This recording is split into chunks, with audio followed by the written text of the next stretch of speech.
Hello, everyone, and welcome to the Directors Dialogue, the official podcast of the Chartered Institute of Directors, Nigeria. My name is Ayoyinka Olajide-Awosedo. I'm the second vice chair of the Young Directors Forum of the F.CIoD. As you all know, the Chartered Institute of Directors is a leading community for directors across all sectors of the Nigerian economy. We're all about helping directors grow, lead better, and make a real impact in their organizations and beyond. Over the years, CIOD Nigeria has worked hand in hand with government bodies, top corporations, business chambers, and diplomatic partners to raise the bar for good governance and leadership in Nigeria.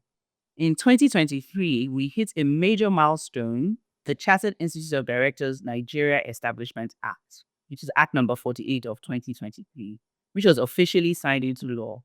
This act gives formal recognition to CIOD Nigeria as the premier professional body responsible for training directors, promoting sound governance, accountability, and leadership excellence across the country. Today, on our inaugural episode, we will be featuring our able and fearless leader, Otunba Adetunji Oyebanji, F.CIoD. He's a seasoned oil and gas executive with over 40 years experience in Nigeria's downstream sector. He began his career with Mobil Oil Nigeria, now 11 PLC, in 1980, and rose through several leadership roles to become chairman and managing director from 2008 to 2017, before being appointed the managing director, CEO of 11 PLC, following its acquisition by Eco Investments. Otunba Oyebanji has served on several boards and councils, including the Nigerian Institute of Management, the Lagos Chamber of Commerce and Industry, and the Society for Corporate Governance Nigeria. He is currently the 19th president and chairman of our governing council. And welcome. Thank you. President. It's my pleasure to be so here. much for taking the time to Thank you. So we'll begin with just a softball question before we get into the meat of our conversation. One of the things that we're always talking about in Nigeria is electricity. So if for one day we were able to guarantee you for the rest of your life one service, a full tank of petrol every day, or stable electricity in your house every day, which one would you choose and why? Well, first, I would take it beyond just my own personal convenience now. And I would say, what do I think will benefit Nigeria the most? For me, I would put electricity as the priority, because electricity drives so many things in Nigeria. And so if I had a magic wand and I could make everything be better or be perfect, then I would fix electricity first. Thank you. I was going to say the same thing, but for myself, more selfish reasons, because I have a lot of children at home that will not let me rest if there's no stable electricity here. But thank you for that. So we'll just go back to the first speech that I heard you give at your investiture, where you talked about the guiding principle of your service for the next years of your tenure, which is the ICE agenda, not to be confused with Mr. Trump's ICE. So, Mr. President, what inspired this 3-point agenda of implementation, collaboration, and engagement? What was the thought process behind coming up with that? Okay, thank you very much. Yes, interesting. A lot of people have come to me with that question, wondering whether I was inspired by the immigration services in America to come up with that particular acronym. But really, I think the reasoning behind it is really very simple. Implementation, primarily because I believe, like every organization, indeed, including Nigeria itself, we always have a lot of plans that we have written down. We have a lot of strategies in place. The past presidents before me have a lot of things, including a 5-year strategic plan. And therefore, I felt the most important thing that we needed to address first is to implement those plans, because I believe that at the end of the day, no matter how lofty your plans are, what you want is execution. What you want are results at the end of the day. So that informed the whole concept of implementation. On collaboration, I think in this day and age, the world we live in today, as they say, no man is an island. I don't think any institution can stay completely cut off from every other institution, be it private or public sector. And therefore, the second pillar of my agenda has to do with collaboration. And this is collaboration at all levels, whether locally with both public institutions, government institutions like the federal civil service, like the National Institute of Policy and Strategic Studies, institutions like that, and then also private sector entities like the Lagos Business School and what have you. I believe that collaboration will enhance the value that members can get from being part of the CIOD. It also will enhance their ability to connect and network with various people. And then there's also collaboration with international bodies. We're already a member of the ACGN, which is the Africa Corporate Governance Network, and the GNDI, which is a global network of directorship institutes. So again, these present opportunities for us to collaborate, expand the reach, make sure that we as an institute can connect and collaborate with these external organizations, and also give our members again the opportunity to have international connections with these various bodies. And then finally, we have engagement. Engagement really simply means engagement with our stakeholders. And when we talk about stakeholders, we start from firstly our staff, improve the engagement that we have with our staff.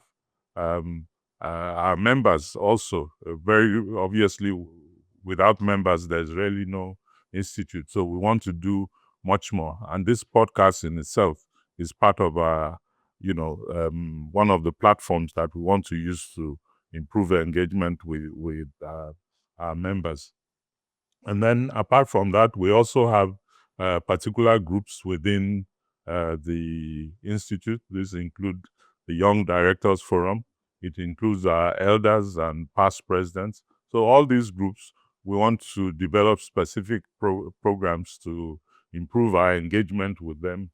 And we believe that this will add value to their membership and, make them believe or feel more that the institute is affecting and impacting their lives.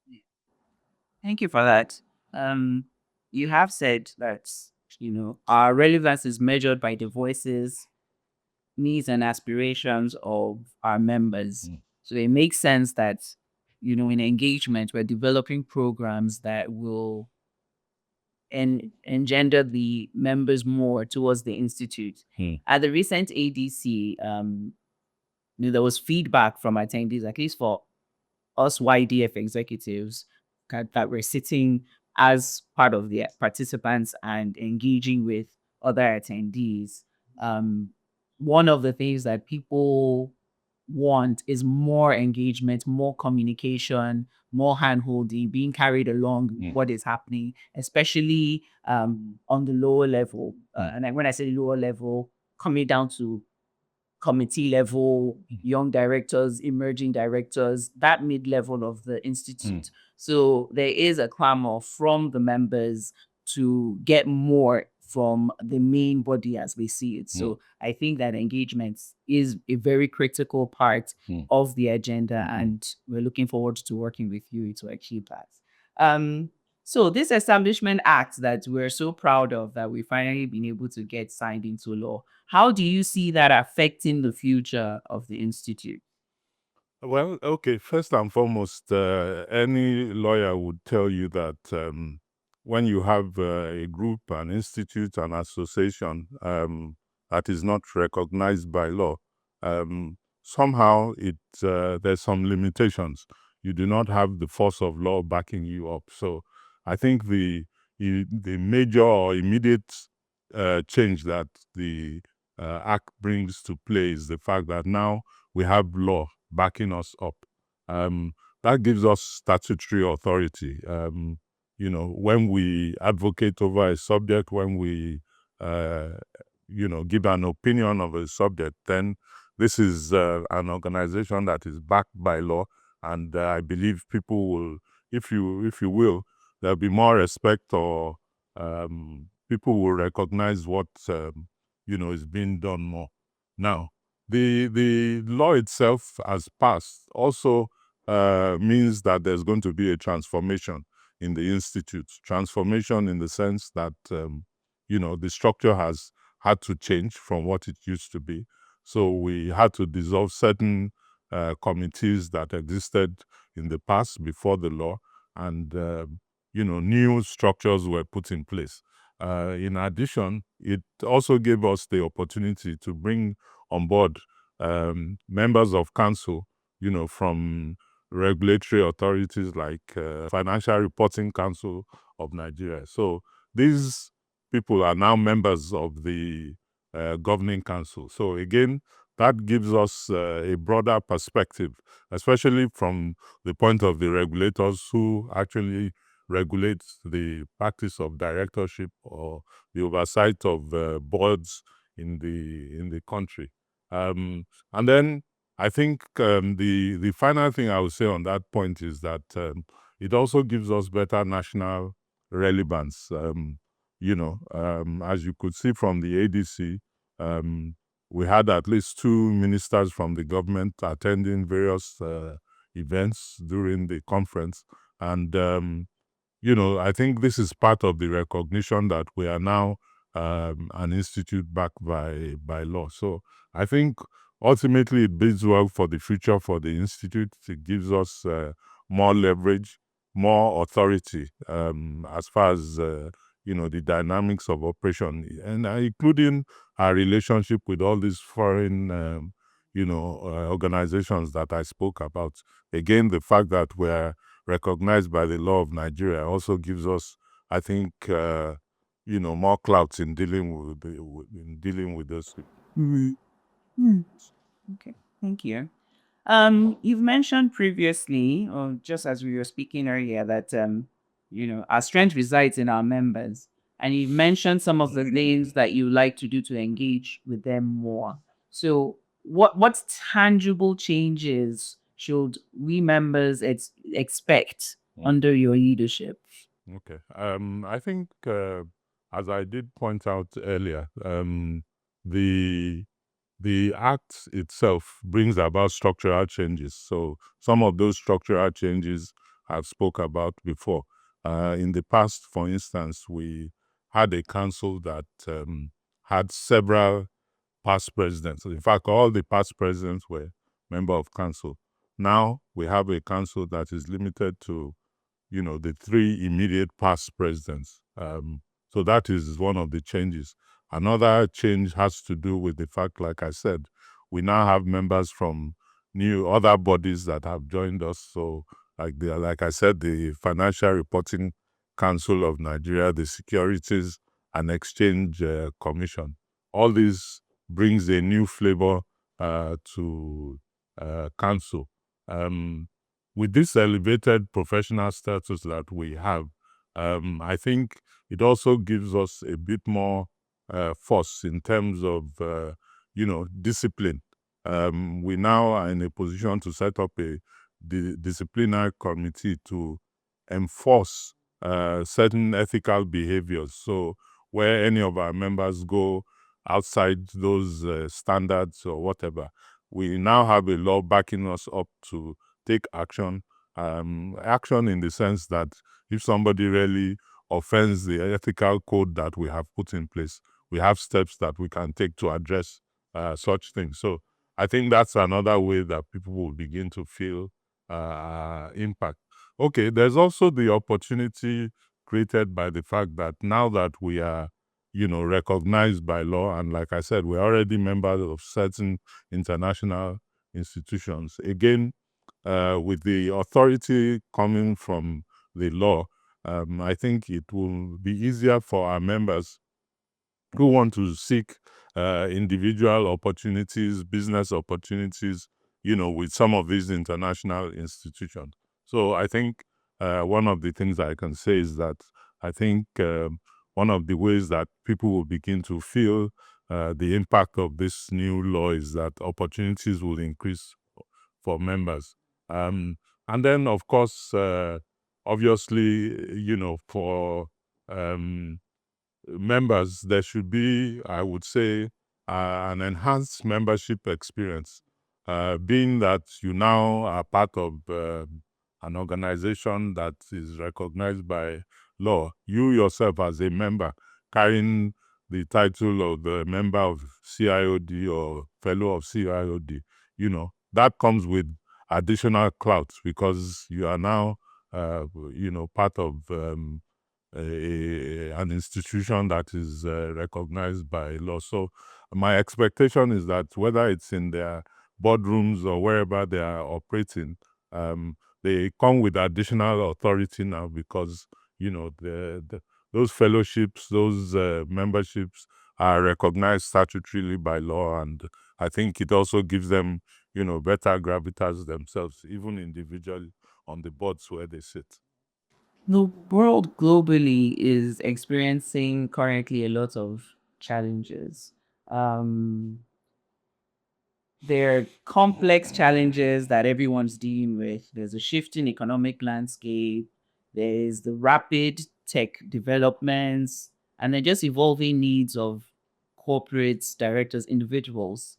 Um, what are the rules and expectations of directors, or how do you see the rules and expectations of directors evolving in Nigeria, in Africa, and globally, considering all these changes that we're dealing with? What is it that you've been seeing, having all these conversations and being in all these? Okay, well, thank you. Nigeria cannot be isolated from the world, and a lot of these things are global in nature. So you hear about things like climate change, uh, you hear things like terrorism, you hear about people accounts being hacked and things like that. So these things are topical, not only in Nigeria, but across the globe.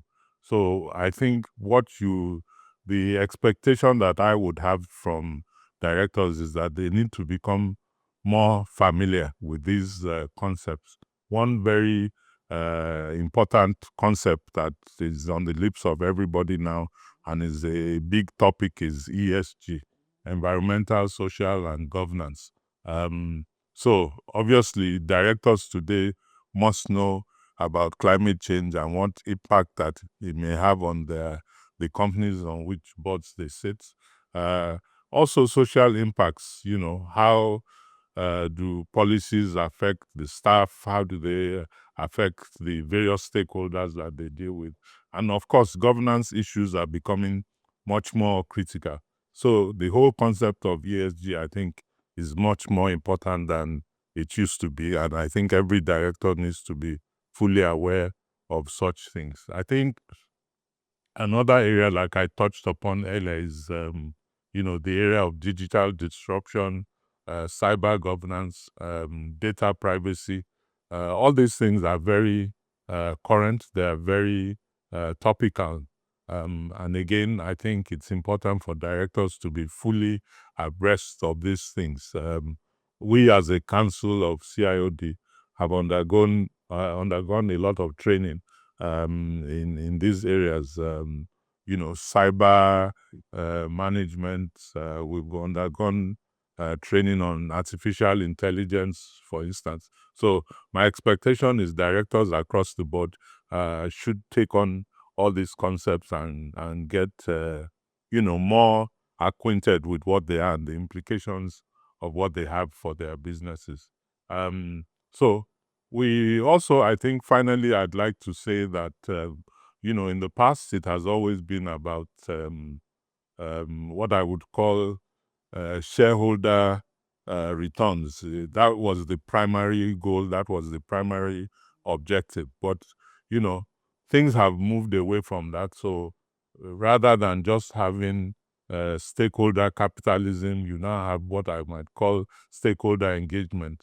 You want a situation where long-term sustainability of the company becomes as much a priority as what you earn for the next quarter or the second quarter. So I think all these things are becoming very topical, and I think every director, particularly directors that are members of F.CIoD, should get themselves fully abreast of these items and understand what they're about and the implications that they have for their companies.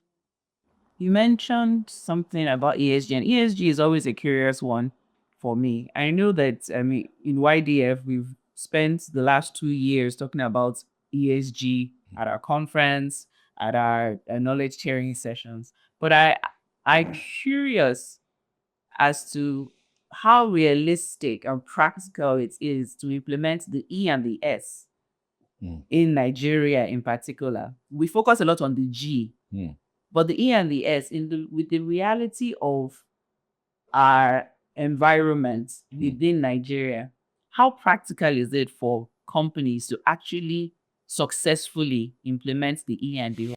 Well, okay, very good question. I think that the whole concept of corporate governance, for instance, first and foremost, you have companies that are of different sizes. So you have multinational organizations, you have companies quoted on the stock exchange. You also have smaller companies, SMEs, and things like that. For me, you cannot just implement something with one level across the board. You've got to take into account or take cognizance of where do those companies stand in the hierarchy of things. Are they really big? So maybe you need to have a light version for smaller entities.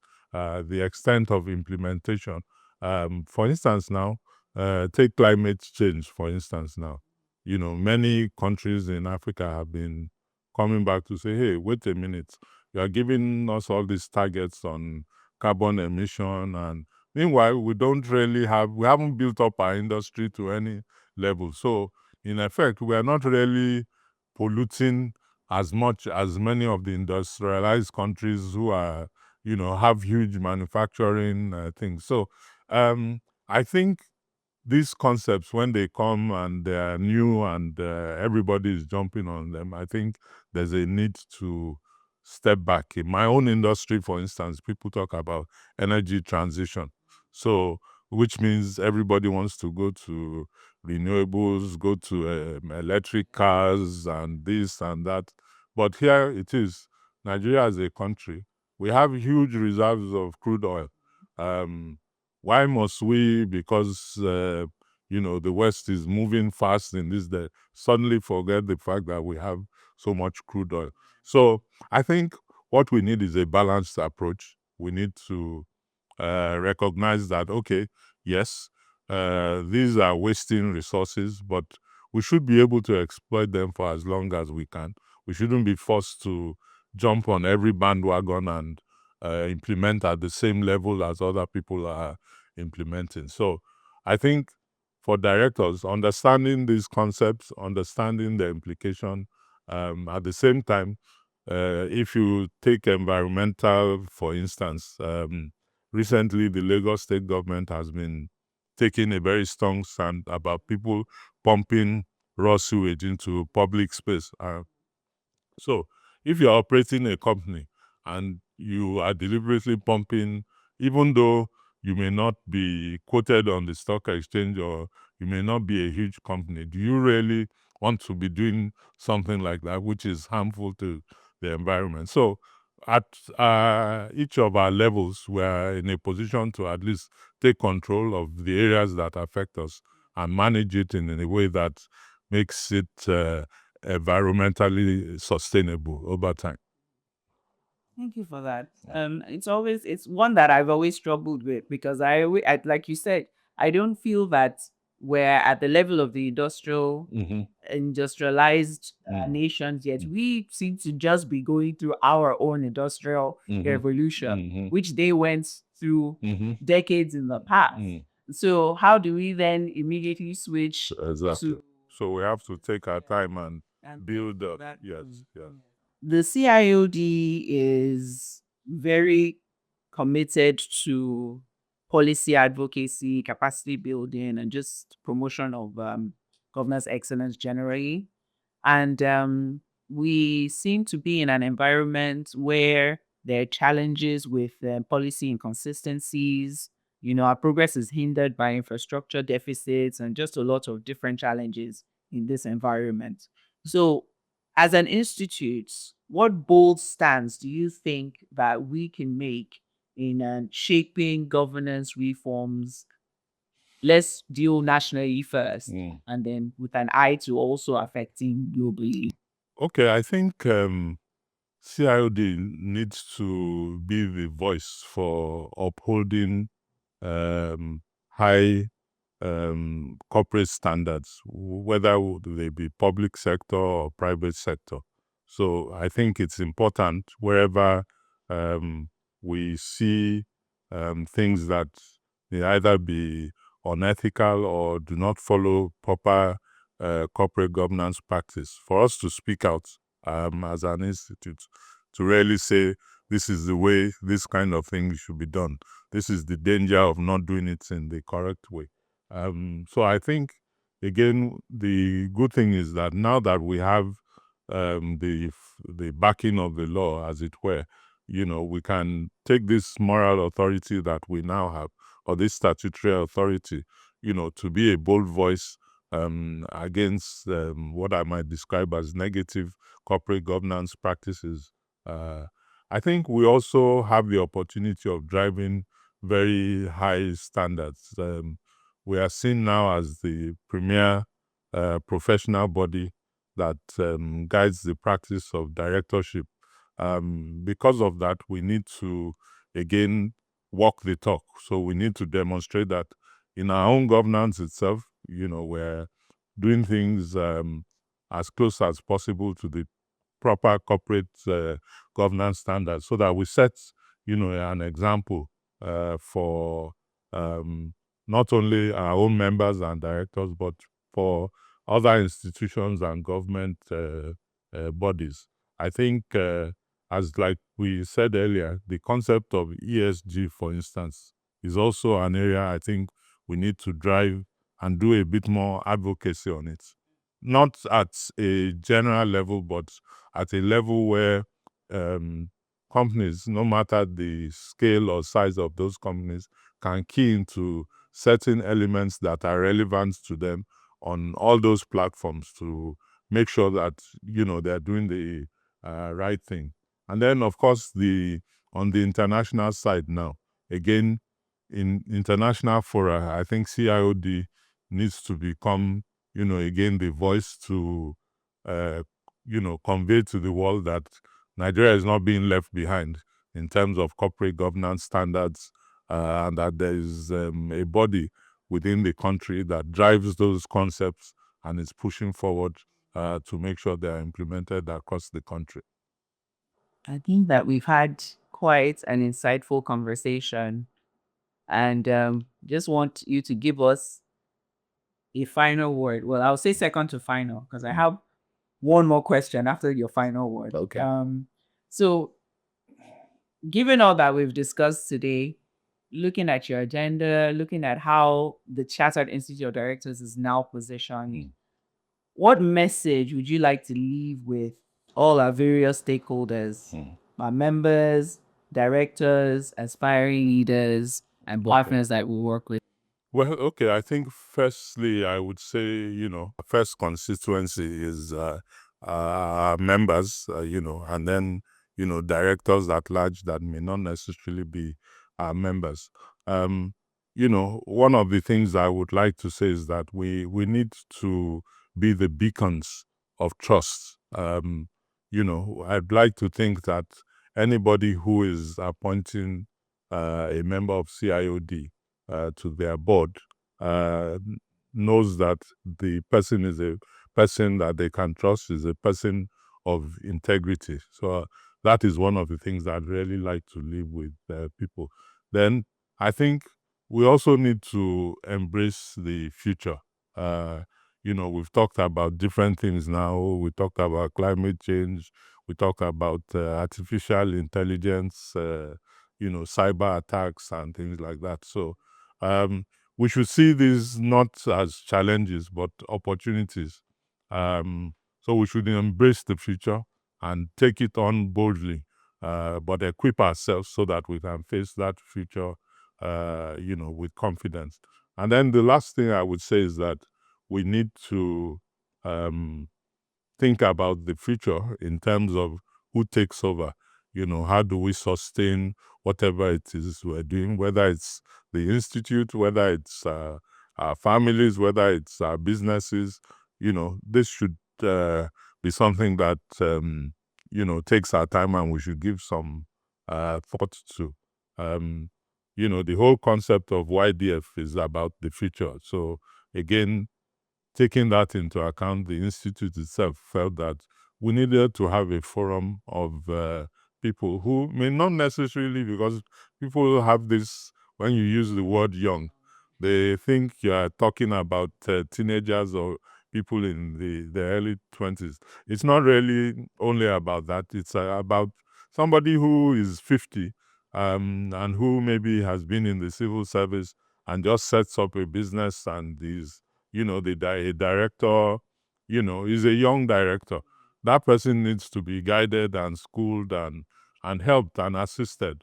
So the concept of the Young Directors Forum is also about how do we build for the future? How do we give people the right foundation, whether they are young people or whether they are just young directors? So We like to describe ourselves as emerging directors when the young becomes a bit problematic. If we just try and explain, we're emerging, we're getting up there, we're being trained. Thank you very much. So, as a final question, is another softball. So, given all that you know today about business, leadership, and just Nigeria and the world as a whole, what is one short piece of advice that you would give to your 1980 management trainee self on the floor of the mobile petrol station? be consistent. Okay, be consistent. We don't have time. I could have told you thousands of stories about things that I did during the course of my career. I always used to have the impression and say to myself, well, if somebody, if I'm alone and none of my bosses are around and I'm working on something, but somebody should come suddenly, I should put myself in a situation that no matter what, that person is going to meet me doing something positive or doing something that is going to enhance the business or whatever. And indeed, during various occasions during my career, I had situations where unknowingly people would show up to me doing one thing or the other, but they would always find me doing what the right thing was. And that enhanced my reputation within the company and facilitated my growth within the company. So on the off cuff, as you ask that question, that's what comes to my mind immediately. It's interesting because if we look at your career, it seems like your future self already went to the past and told your 1980 self to be consistent, because we then progressed to the very top of the ladder. Exactly. So thank you very much. And then for your reflections, just an idea to know that maybe we can have a session, President's Reflections, and then we can have stories about all of the different experiences you've had in your career, because of course, I'm sure that would be very useful to hear and to learn from as well. So something to think about for future episodes. Thank you so much, Mr. President, for taking the time to do this with us. It's really been an interesting and insightful conversation. I've learned a lot, and I'm sure our listeners have as well. And hopefully, people are tuning in and engaging with the CIOD and continue to work hand in hand to achieve our objectives. And thank you, listeners, for tuning in, and welcome to our inaugural episode, and we'll catch you on the next one. Thank you. Thank you.